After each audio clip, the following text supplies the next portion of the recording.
Hi everyone, আজকে Sunday. আজকে তো যেমন সবাই জানি ইন্ডিয়া ফাইনাল আছে, তো আজকে তো কোথাও যাওয়ার কোনো প্ল্যান নেই, সবটাই বাড়িতে হবে। একদম বড়মশাইয়ের স্ট্রিক্ট নির্দেশ।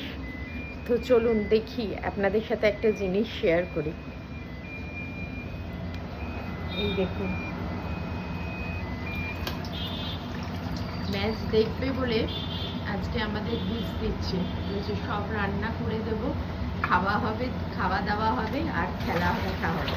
তাই জন্য নিজে নিজেই অলরেডি সারা বিকেল ধরে বসে রান্না বান্না করছে। কি গো, কি করছো? রেজালা কি অল ডান? মোটামুটি দেখি একটু। বাহ, ব্যাপারটা তো বেশ ভালোই লাগছে।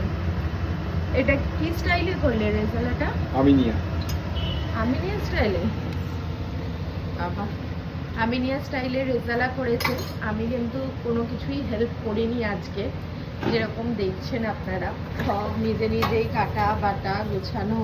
এই যে দেখুন, মশলা বানিয়েছে, আবার এতে দেবার সব কিছুই নিজে নিজেই করেছে। আজকে আমি কিছু হেল্প করিনি, অ্যাকচুয়ালি সানডে ইভিনিংটায় আমার আর ইচ্ছা করে না। সকাল থেকে রান্না বান্না কাজকর্ম না যা কিছু করার পর আমার আর ইভিনিংটায় কোনো কিছু করতে ইচ্ছা করে না। তো আমি তো করবো না, ও জানেই।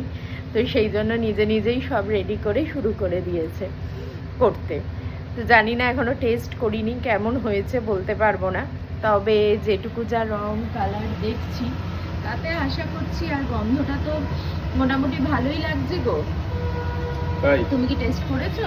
না, এটা এখনো কতক্ষণ হবে? এখনো 8 ঘন্টা, আরো হাফ অ্যান আওয়ার হবে। আচ্ছা, আর এটার সাথে কি খাবে তাহলে রেজালার সাথে? হ্যাঁ, এর সাথে রুটি ভালো লাগে। রুটি? বেশ, তাহলে রুটিরই ব্যবস্থা করা হবে। ঠিক আছে, ছেলে ঘুমাচ্ছে, এখনো ওঠেনি, উঠেই দেখবে। তো চলুন, এই আজকে আমাদের মেনু। তো আপনারা কিভাবে ইন্ডিয়ার ফাইনাল ম্যাচ দেখছেন আর তার সাথে কিভাবে নিজেরা সেলিব্রেট করছেন শেয়ার করবেন। আর ভালো লাগলে লাইক কমেন্ট সাবস্ক্রাইব করবেন। বাই।